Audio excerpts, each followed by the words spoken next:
നമസ്കാരം. ഏത് തെരഞ്ഞെടുപ്പിലും പ്രവചനങ്ങൾക്ക് അതീതമായ ചില ഫലങ്ങൾ ഒളിപ്പിച്ചു വെക്കുന്ന ഒരു പതിവുണ്ട് കർണാടകത്തിന്.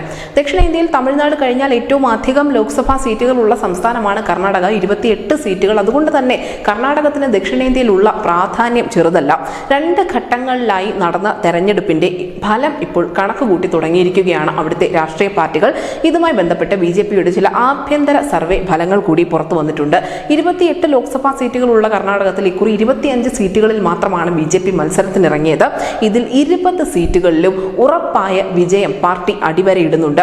അതിശയോക്തി ഇല്ലാത്ത ഫലസൂചനകളാണ് BJP പങ്കുവച്ചിരിക്കുന്നത് എന്നതും വളരെ ശ്രദ്ധേയമാണ്.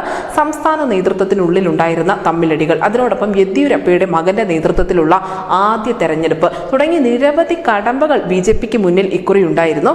അതുകൊണ്ട് തന്നെ കർണാടകത്തിൽ ഇക്കുറി 22 മുതൽ 24 വരെ സീറ്റുകൾ ലഭിക്കും എന്നാണ് പാർട്ടി പ്രതീക്ഷിക്കുന്നത്.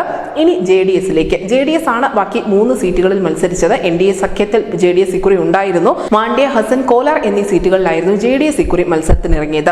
സുമലതയുടെ ഭർത്താവ് അംബരീഷിന്റെ കടുത്ത അനുയായികൾ കാല് വാരുമോ എന്നുള്ള ഭയം മാണ്ഡ്യയിൽ കുമാരസ്വാമിക്ക് ഉണ്ട് എന്നത് ഒരു യാഥാർത്ഥ്യം തന്നെയാണ്.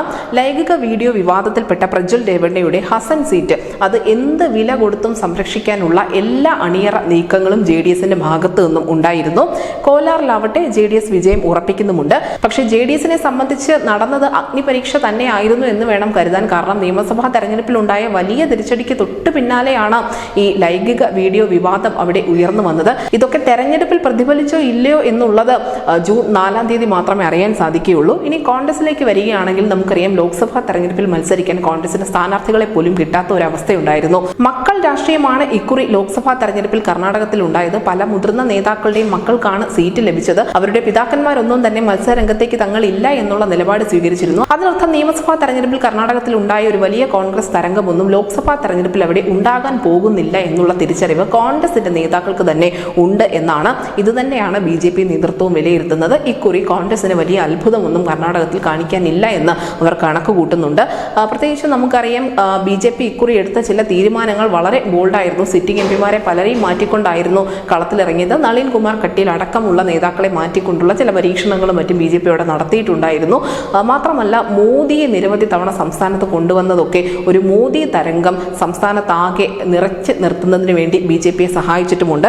ഇതൊക്കെ തന്നെയാണ് അവരുടെ വലിയ പ്രതീക്ഷകളും. സർവേയിലും അത് തന്നെയാണ് സൂചിപ്പിക്കുന്നത്. 25 സീറ്റുകൾ BJP ഒറ്റയ്ക്ക് മത്സരിച്ച സീറ്റുകൾ 22 മുതൽ 24 വരെ അവർ ഉറപ്പിച്ച വിജയം തന്നെയാണ് പ്രതീക്ഷിക്കുന്നത്. എന്തായാലും കർണാടകയിലെ ഫലങ്ങൾ 3 പാർട്ടികളെ സംബന്ധിച്ച് വളരെ നിർണായകമാണ്. കോൺഗ്രസിനും BJPക്കും JDSനും ഇനി സംസ്ഥാനത്തുള്ള ഭാവി കൂടിയായിരിക്കും ഇത് നിശ്ചയിക്കുന്നത്. News desk Malayalam.